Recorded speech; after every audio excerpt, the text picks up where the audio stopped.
Okay, everybody, welcome to Trending. Today is Thursday, August 25th. It is about 9:40 in the morning. And we have yet another very special edition of Trending today.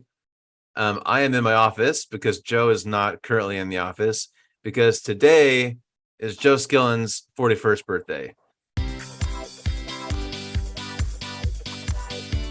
Joe, hey, this is Reba, but I'm never too busy to take a moment for one of my biggest things. That's why I wanted to personally wish you happy birthday.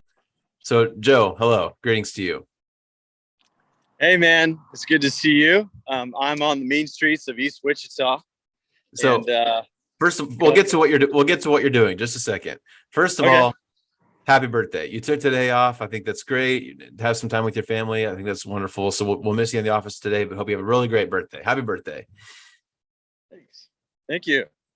So you are doing something crazy, which is right on par for you. And so you got up very early this morning. Why don't you tell the lovely Trending audience what you are up to right now? Right. So I'm walking a full marathon, not running, just walking. And it's because I just want to get some steps in. I feel like on my birthday, it'd be good to do it. I started early because the sun is coming out, and getting earlier start means earlier ending. And Ezra, my son, is joining me for the second half of it.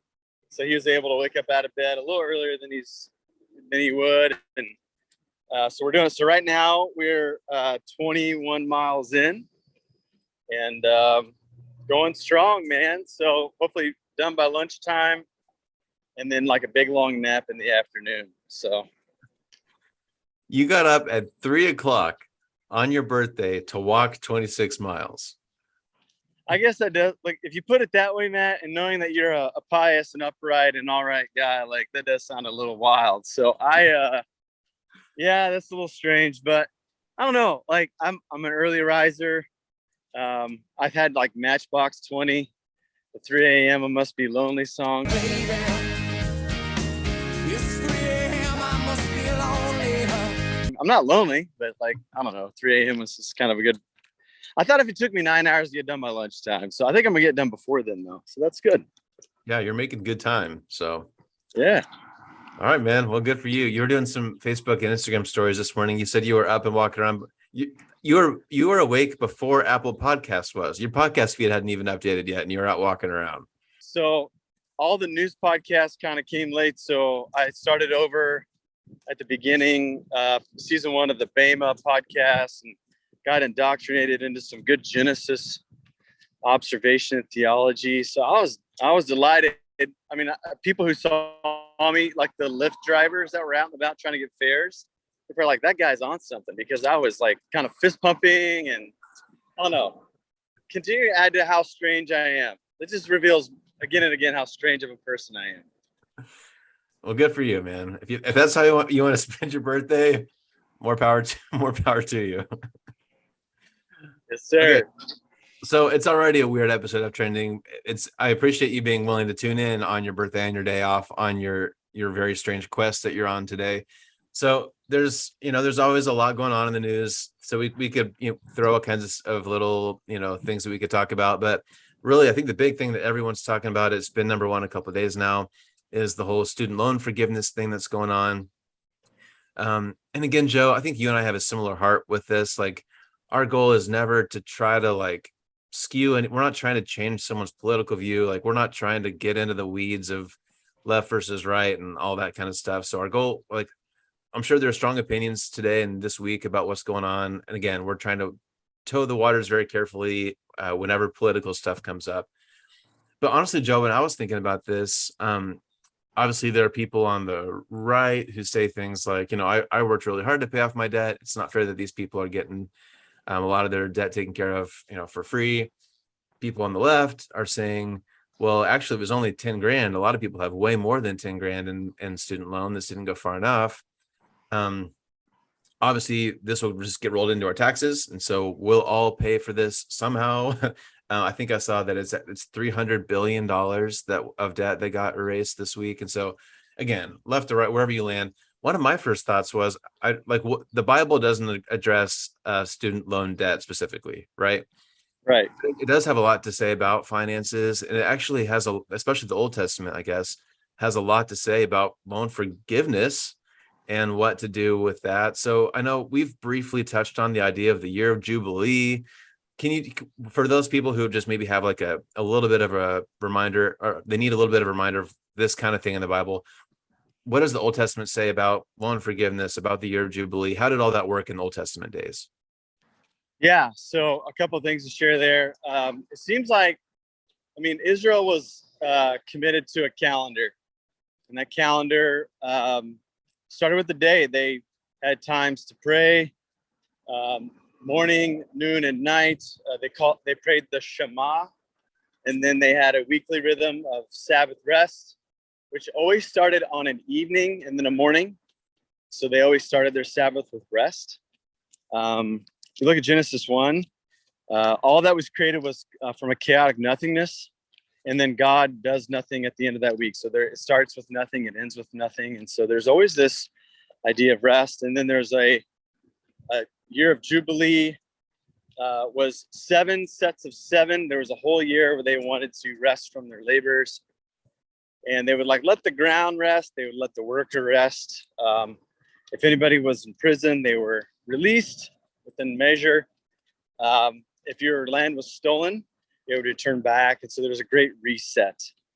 Now there's really that's in the law of Moses. That's in Torah, but I don't know if there's much record of them applying that over the years. I think that was the intention, but I think it was because we just have to remember that Israel came from Egypt. Egypt was a society built on bondage, and they worked 7 days a week. And it was a back-breaking pace to work for Pharaoh. And so they were God's people, but they had to be trained and educated again. And part of the education was to choose to rest, knowing that God would provide.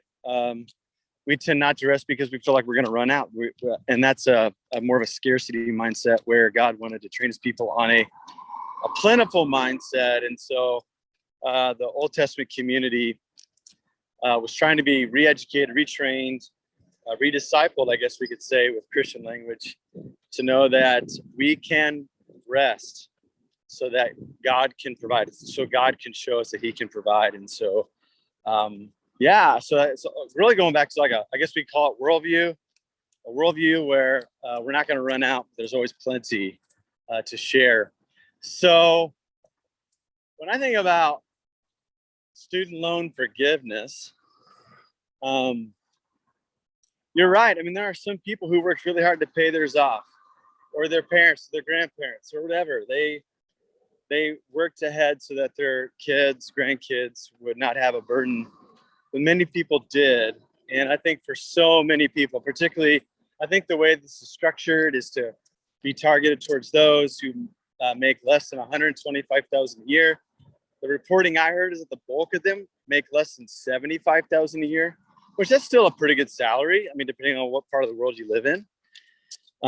But this allows people with those, with that, and within that framework, to have a breather, to think about maybe putting a down payment on a house, or maybe saving back for their kids, or starting a family. So I think it kind of gives a whole lot of people a chance to take a breath and to think, what can we do from here, and not just worry about, can I pay at least the minimum towards my loan balance? And so I guess for those who are irritable about it, I get it. Obviously your setup is different than theirs. You've worked hard. I think the only slight, subtle, very, very subtle challenge I would say is, at some point, all of us have a door cracked open for us.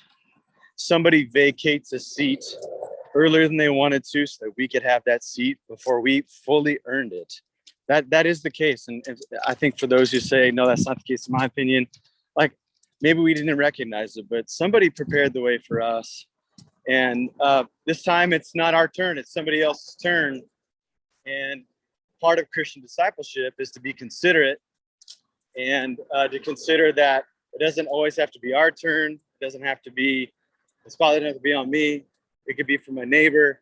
And a general principle that the Apostle Paul said is, we rejoice with those who rejoice, And there's a lot of people rejoicing. And therefore, as a worldwide, global, and now the American church, the body of Christ, we can rejoice with those who have received a breather for having some of their student loan repaid, or debt forgiven. So that's what I would say about it. Sure, it may not be fair, but we got the lucky bounce before. We're going to get the lucky bounce another time. But for many people, millions of people, like what's it like 50 million people or something like that, like they received good news today. And so I think since we're in a global community, let's rejoice with those who rejoice today, and know that we're going to get a catch-up break down the road, even though we didn't maybe catch one directly today. So I guess that's what I would say. That's good. So two quick thoughts on I'll say a couple of quick things, and I'll go back to you and we can kind of wrap up here. But so with the rejoice with those who rejoice and mourn with those who mourn, I got a screen grab of a post that Dave Ramsey posted, I think last night. I thought it was just an interesting I think it was a good response. So I'll put it up on screen here, but he basically did what you just said, Joe, where he said, hey, for those of you if your loans were forgiven, that's awesome. We're celebrating with you. For those of you who are angry, we understand, we're kind of angry too. This is an ongoing problem. This is at least our understanding of the bill. This is a one-time forgiveness. So a lot of people, like we said, a lot of people still have a lot more debt, and like they're still giving out student loans. Like student loans are still an issue. So like it's not this one-time thing is not going to fix it. So this is an ongoing thing. We'll continue to have to work through together. So anyway, I thought Ramsey's approach was kind of interesting. I think he was kind of going with the rejoice with those who rejoice, mourn with those who mourn. And it's an ongoing problem. So let's work together to keep working on this. Yeah. Another thing, the next kind of biblical thing that came to mind was the story, I think it's from Matthew 20, the story of the workers in the vineyard, right? Yeah. Yeah. So like some guys show up to a vineyard, early in the morning, and the owner of the vineyard says, hey, I'll give you this much. They agree to it. Throughout the day, I think there's 4 or 5 different times when more workers come, and it ends up that they all got paid the same amount. And I mean, I want you to I want to hear your interpretation, but like my takeaway is like, it's not fair. Like that actually is not fair. But Jesus was saying it's okay. Like life isn't fair. And this man chose to be generous. He was upfront and honest. So how does that parable play into this, Joe? What's your interpretation of that parable? And does that play into this student loan discussion? I think it applies in general. Obviously, like the U.S. government doing one thing and, the kingdom of God doing another thing. And you're not saying that they're equal, right. Not even close to that. But I think a general principle applies. James Bryan Smith, Fringe University guy in town, kind of opened up my eyes to, if you go into the weeds of rabbinical tradition, similar tales were told around the time of Jesus of that, but they told it differently. They said the ones who came late got paid the same because they did the same amount of work in an hour that the other ones did all day long. That's more meritocracy. Jesus could have told it that way, but he didn't. He said, actually, they only worked an hour where the rest of the people all day long got paid the exact same. And really the spotlight's not on the worker, but it's on the vineyard owner. And I think the operative line there is that as the vineyard owner is engaging with those who are angry, who worked all day long, he said, are you envious because I'm so generous? And this is, I think, a kind of a hidden thing that we have to be careful, particularly those of us who've been in the church a long time. We can actually be offended by how merciful and generous God can be.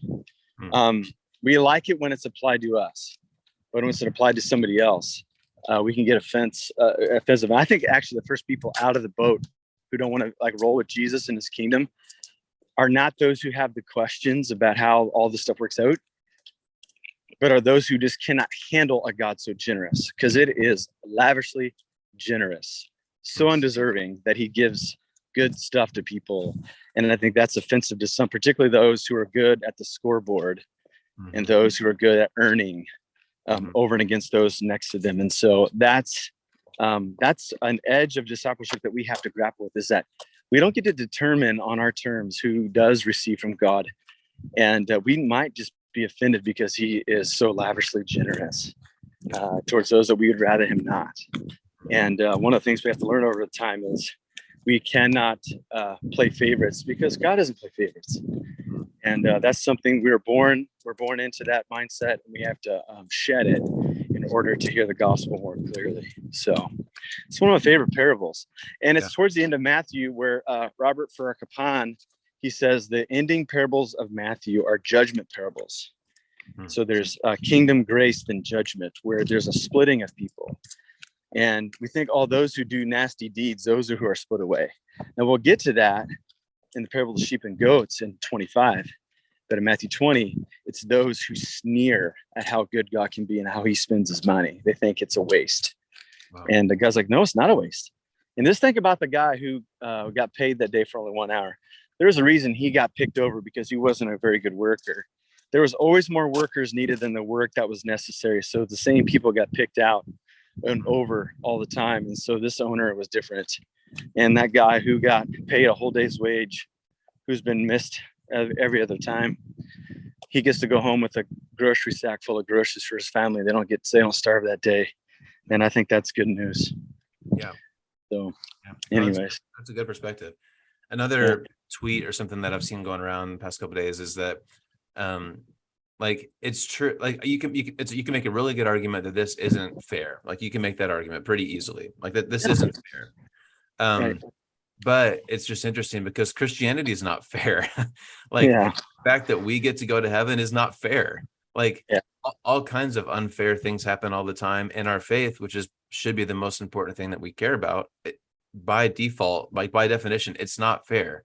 And so figuring out how to balance grace and truth, like we talk about a lot, all these things, it's tricky, but just a reminder that a lot of life isn't fair, and our salvation is not fair. We're, like you said earlier, we all get our own lucky break, including salvation. We don't deserve salvation. So I think that's a good perspective to keep in mind also.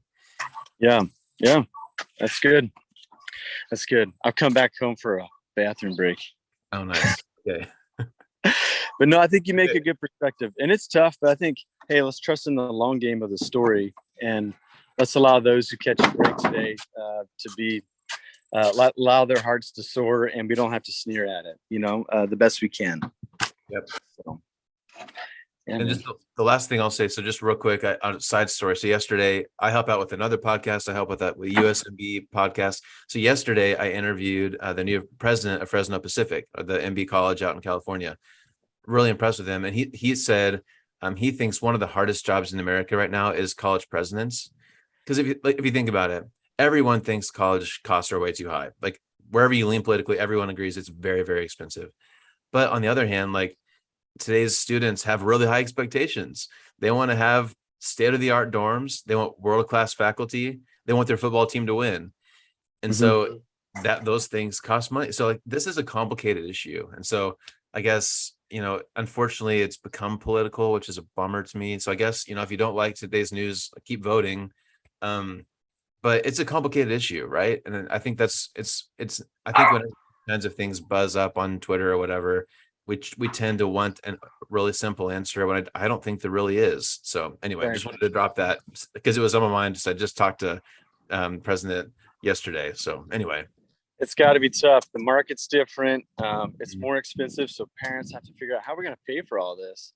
Right. And there's way too many schools, and schools are businesses too. Like they want to get better. They want to pay their faculty more. They want to build buildings and stuff. And so it's something that we've got to figure out. But for people who had to borrow to make it happen, they're smiling today. Like their shoulders are a little higher today. Yeah. And I think that we can rejoice in that. If not, I don't know. I feel like you got to take a lap. Like just take a lap and talk to somebody who's rejoicing today and hear their story. Yeah. So it's good. Yeah, man. Yep. All right, man. Well, you need to take a bathroom break. You need to keep walking. So anything else to wrap up today? No, man. I'm so glad I got to talk to you. I'm glad that we made this work. We could have skipped, but you're like, no, we're going to make it happen. You are going to work on your birthday, even if you're walking outside.